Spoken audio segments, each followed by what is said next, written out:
propósito del levantamiento de las restricciones en Alemania, ya han comenzado a avanzar en esa dirección porque algunos de sus estados federados ya están relajando de manera gradual esas restricciones. ¿Para quiénes rige eso? Para los comercios de 800 metros cuadrados que van a poder reabrir, pero siempre manteniendo el distanciamiento social con una distancia de 1 metro aproximadamente. En tanto, las reuniones de más de 2 personas siguen estando prohibidas, al igual que los bares y los restaurantes que van a continuar cerrados. Esto es parte de un plan en el que se espera retomar la vida normal a partir del 4 de mayo, que va a ser la fecha en la que se espera que los estudiantes vuelvan al colegio. Pero las autoridades alemanas están todavía muy vigilantes. De hecho, la canciller Angela Merkel se mostró preocupada de que esto pueda significar que los alemanes se relajen y por lo tanto hizo muchísimo énfasis en que si bien se están levantando las restricciones, que eso no signifique caer en la complacencia. Alemania ha sido uno de los países de Europa que ha logrado mantener a raya al menos las muertes, porque en cuanto a número de contagios, es el 5.º país de Europa con mayor cantidad de contagiados. Sin embargo, las muertes bordean los 4.000, que es una cifra que está muy por debajo de lo que vemos en países como España, Italia, Francia o ahora el Reino Unido. No es el único país que ha comenzado a aliviar en parte de estas medidas, porque también Noruega este lunes va a reabrir sus guarderías, pero también con ciertas limitaciones, porque los niños menores de 3 años van a tener que estar bajo la responsabilidad de un adulto y van a tener que estar en grupos de no más de 3 personas. En los recreos se va a estar monitoreando todo esto, que va en línea con lo que ya habían hecho países como Dinamarca o Austria, que la semana pasada habían empezado a aliviar parte de sus Sí, porque es difícil contener a los niños y que ellos mantengan jugando sobre todo esa distancia social. Exactamente, sabiendo además que los niños son uno de los principales vectores de coronavirus porque en muchos casos son asintomáticos y llegan a la casa a contagiar a los papás. Exactamente. Bien, y vamos ahora a España porque hay algunas buenas noticias. Porque por primera vez desde el 22 de marzo el balance de muertos diarios estuvo por debajo de los 400 fallecidos. Y en las últimas 24 horas ese número llegó a los 399 fallecidos, pero los contagios crecieron, pero de una manera muy leve en relación al día anterior. Hubo más de 4.000 contagios. Y de acuerdo al balance que entregó el Ministerio de Sanidad, ahí está la cifra que les mencionaba, 4.266 contagios por encima de los 4.218 del domingo, del día anterior. Y con esto el número total de víctimas por COVID-19 en España sube a 20.852.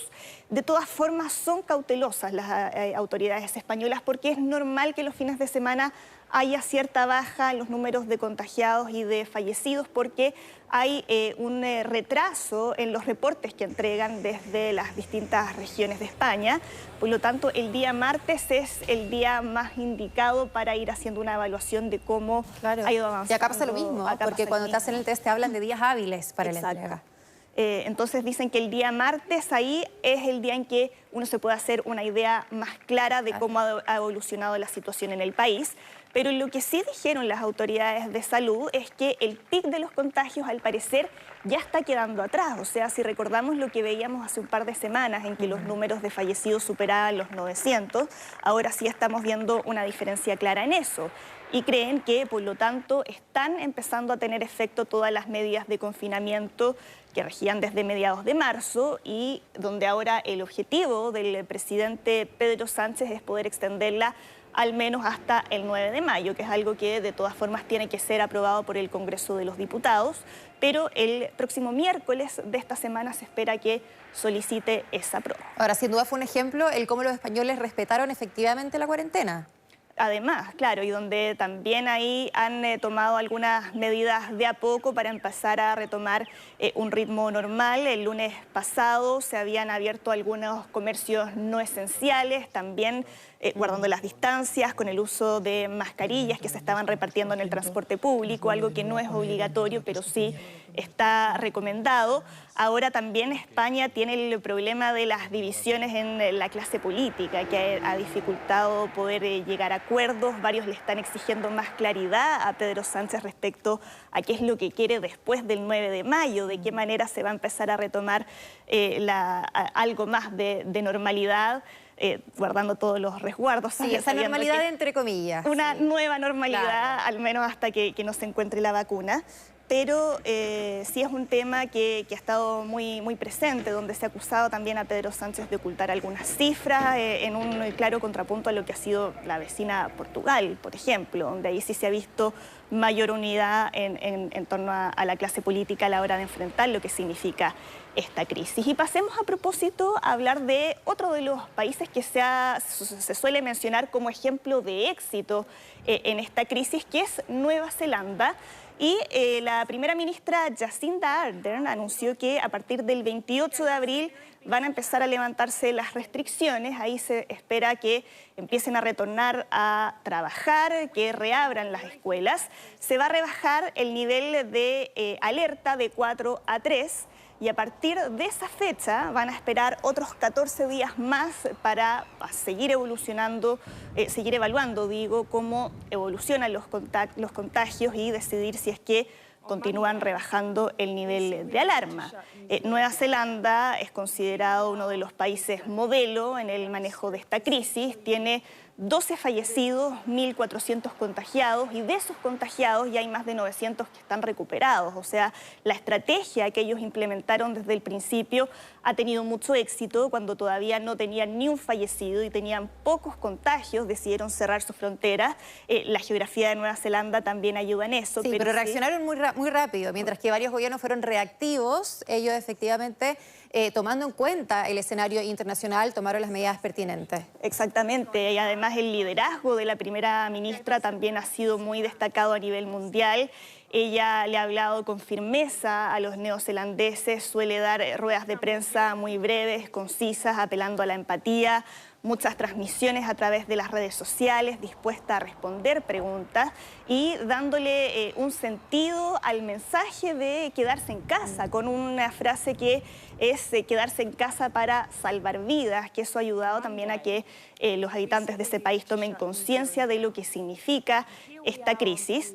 La cifra de contagios diarios también ha estado bajando desde hace 2 semanas, y para que se hagan una idea, ayer hubo solo 7 nuevos infectados, y además contagios comunitarios han sido muy pocos. Les ha sido muy fácil poder rastrear los contactos de las personas que se han contagiado para de esa manera poder aislarlos. En Australia, muy cerca, también se han reabierto algunas playas en Sydney, sin embargo, solo para hacer ejercicio. Nada todavía de bañarse en el mar ni tomar sol, solo con algunas restricciones y en determinados horarios para así continuar avanzando a la hora de poner fin a esta crisis. Ahora, las playas no van a ser tan demandadas tomando en cuenta que ya están en otoño en Sydney. Además. Así que bueno, afortunadamente, pero se puede ir a hacer ejercicio. Se puede ir a hacer ejercicio. Y vamos ahora a la región, porque América Latina ya ha superado los 100.000 contagios y la provincia de Guayas, en Ecuador, es la provincia más afectada de la región.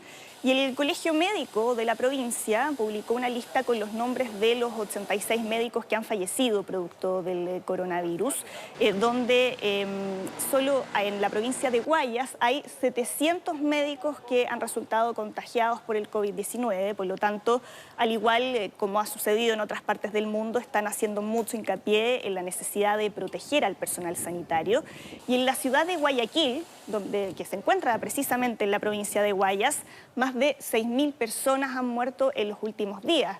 Y ahí el problema es que no se conocen las causas porque no se han realizado la cantidad de test suficientes. Por lo tanto, existen dudas sobre cuál ha sido el verdadero alcance de esta pandemia en Ecuador, porque no a todos los fallecidos han muerto, algunos han muerto sin saber si es que fueron contagiados por COVID-19 o no.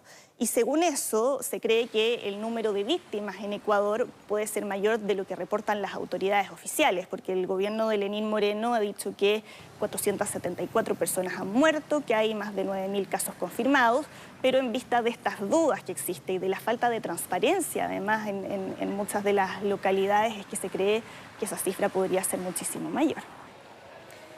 Y sigamos ahora en Brasil, porque el presidente Jair Bolsonaro nuevamente desafió todas las recomendaciones de distanciamiento social y participó de una manifestación frente al cuartel general del Ejército en Brasilia, que era una manifestación que buscaba primero oponerse a todas las medidas de cuarentena, y ahí Bolsonaro nuevamente volvió a criticar a los gobernadores que defienden ese tipo de medidas, y también mostraron pancartas pidiendo una intervención militar, le pedían a Jair Bolsonaro una intervención militar, solicitaron el cierre del Congreso y veíamos ahí a más de 600 personas reunidas sin tomar ningún resguardo. El mismo Bolsonaro en varias ocasiones tosió.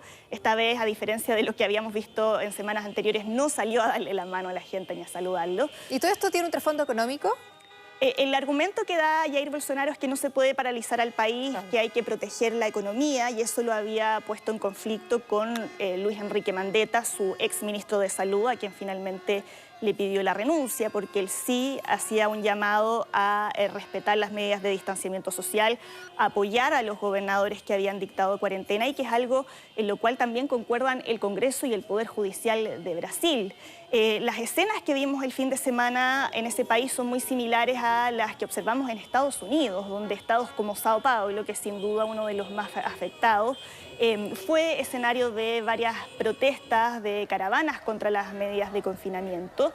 Y este gesto, por lo tanto, de Jair Bolsonaro de haber participado en esta manifestación ha sido condenado de manera transversal por los distintos representantes de los poderes de Brasil. Jair Bolsonaro, que también hemos visto que está empezando a quedar aislado dentro de su propio sector con esta postura. Hay 20 gobernadores que firmaron una carta en apoyo al Congreso Nacional en uno de los países más afectados por este brote en América Latina.